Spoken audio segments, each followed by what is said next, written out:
Last year, I raced Ironman 70.3 Oceanside for the first time, and I was actually able to win the race. This was a hugely exciting win for me. When I passed Alistair Brownlee with 1 mile to go in that race, and it was mine for the taking, I knew that that was the biggest moment of my career so far, and it really showed me what's possible for me in the sport. This year, it's gonna be a bigger challenge than it even was last year to win, with all the guys that are coming out and the level of the sport increasing all the time, but I'd like to think that I have a good chance to win again. Now, I was not expected to win this race last year.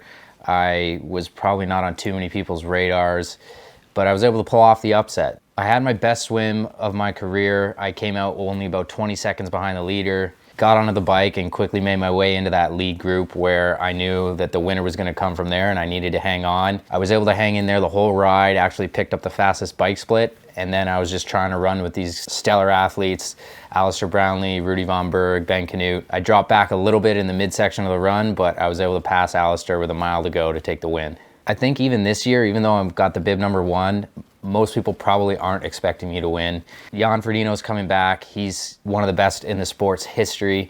He's obviously won the race many times. Lionel Sanders has won the race. Ben Canute's won the race. All these guys are there, and I don't think anyone's really expecting me to win again, but I'd really like to think that I've got as good a chance as anybody. Obviously, coming in as a defending champion, you got a little bit more pressure on yourself to try to repeat, and I'd love to do that. But I have to remember that what made me win last year wasn't thinking about winning or focusing on being in the lead. It was just taking it one moment at a time, making the right decisions in the right times, and putting myself where I needed to be, and then pouncing when I got the opportunity. So that's what I need to do again this year. With this race, it's a bit of a unique one because you've got a beach entry, you're doing a lot of running, and you're diving into some really aggressive surf, so you got to be ready for that start.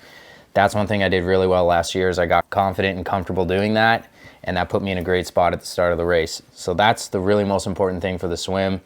When it comes to the bike, it's a pretty hilly course, so you got to be strong in the hills and able to push way above threshold to stay with the group, and that's something that I've had in mind, and in my training I've been preparing for that. And then the run is pretty flat, and you've just got to be ready to hold your consistent pace. There are a couple steep, short hills, but for the most part, you just got to kind of lock in to your own rhythm and really just focus on being as efficient as possible to get to that finish line as quickly as you can. Oceanside 70.3 is known as being one of the most competitive 70.3s around, and that's probably because it's the first Ironman 70.3 in North America of the year. Everybody's coming off of the winter of hard training and they're ready to go and they want to see where their fitness is. So they show up to this race. Most guys are super fit. This year it's going to be no different. There's 73 guys on the start list. You've got Jan Frodeno, Lionel Sanders, Rudy Von Berg, Ben Canute, Jason West.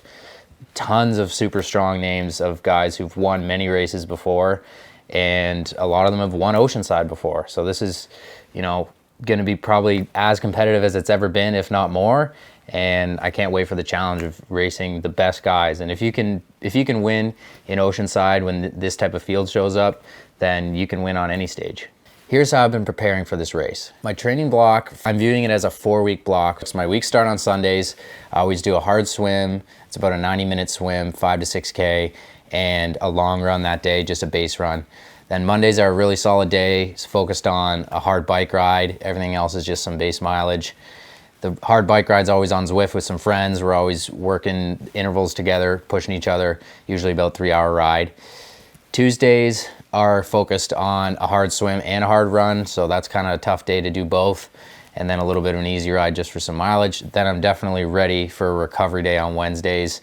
Take that super chill, just like an hour to 90 minutes of total easy mileage. And then Thursday, we're back to a hard swim again and a hard ride, so that's my biggest day of the week. Typically, I'll also do double run, just base mileage, but it ends up being a pretty full day. And again, I've been on Zwift, no riding outside with the way the weather's been around here lately.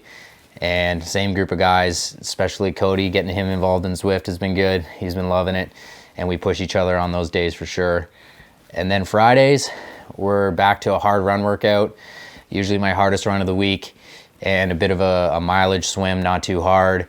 And then I finish off the day with a strength session and usually a little bit of an easy spin just for some more mileage. Then Saturday's a recovery day, and we do it all again. So that's sort of the secret formula I've been working with in terms of just my general training structure for quite a while. And for this block, it started out at about 27 hours in the first week, and then kind of 27 and a half, then 28 hours, maybe 28 and a half for the third week. And then the last week will be a little bit less, focusing on more specificity, a lot more tempo intervals at race pace. But that general structure is in place. The days where I work hard and the days where I work easy never change, and it just helps me to stay in that routine. I went back and looked at my training from last year before Oceanside to sort of see where am I stacking up this year in terms of fitness. And I was actually able to compare pretty closely because I've even had some of the same workouts. And in the swim, I have kind of determined that I'm a very similar fitness to last year. Honestly, I might have been about a second per 100 faster last year on average in my workouts, but my swim's really trending upward. And so I do think I can kind of get to that start line at the same level as I was last year. In terms of the bike, I've actually been pushing better power and just more easily in workouts than I ever have. My threshold's definitely a little bit higher than it was last year at this time, and it might even be as high as it's ever been. So I'm really feeling confident on the bike, and I think some of those group Zwift workouts have definitely done me good there. And in the run, I'm very similar, if not even just a little bit more fit than last year in the run. Mileage has been a bit higher, but my workout quality has been just as good. So I'm really excited about where that leaves me as long as I get myself into the position I need to be to have a good run. What do you think could stand in the way of you winning this race? I think the thing that could get in the way of me winning most easily would be the swim. I mean, I live and die by the swim, and you can look at any of my results.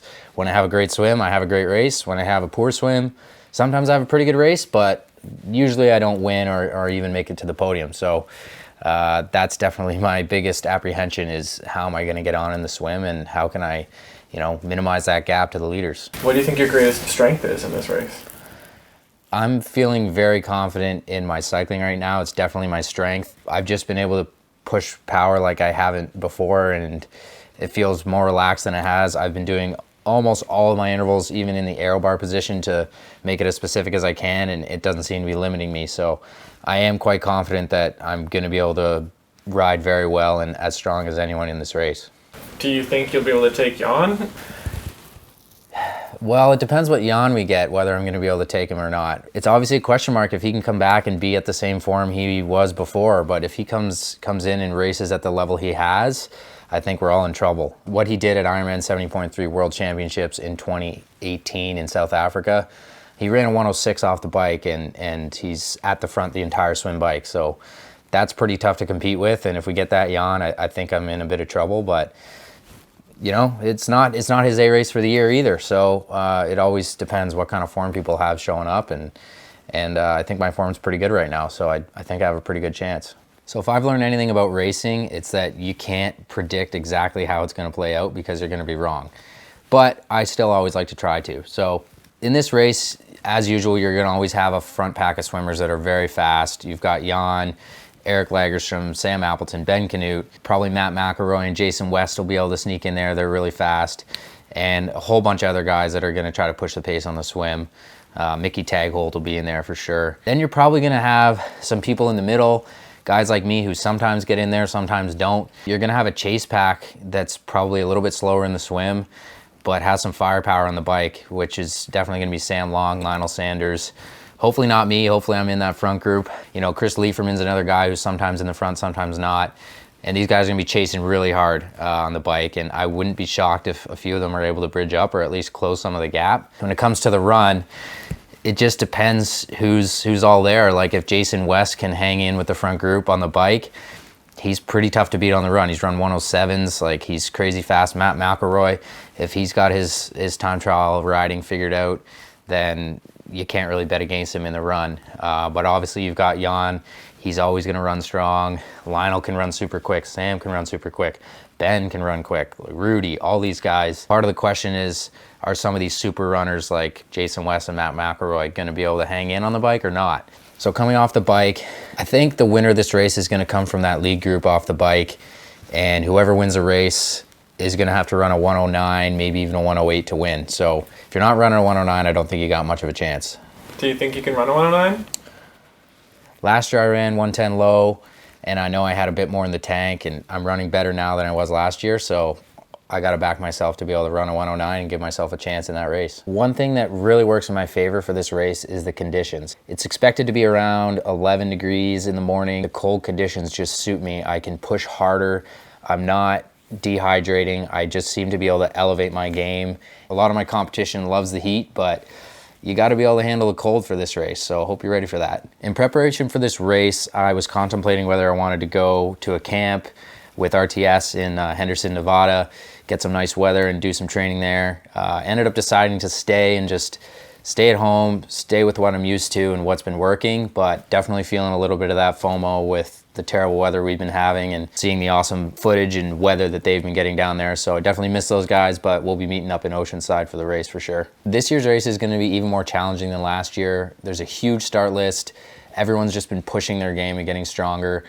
But for me, it's just about focusing on the same things I did last year, where I do the best I can in each of the sports. I execute my strategy at each given moment. All you can do is just execute every second of the race to the best of your ability. And I stay in the moment. And if that puts me in a great place and I'm able to get a win, then awesome. And if I do that and I don't get a win or don't even make the podium, that's also fine. As long as I've put together the best race I can with the fitness that I have, I'll be happy with that.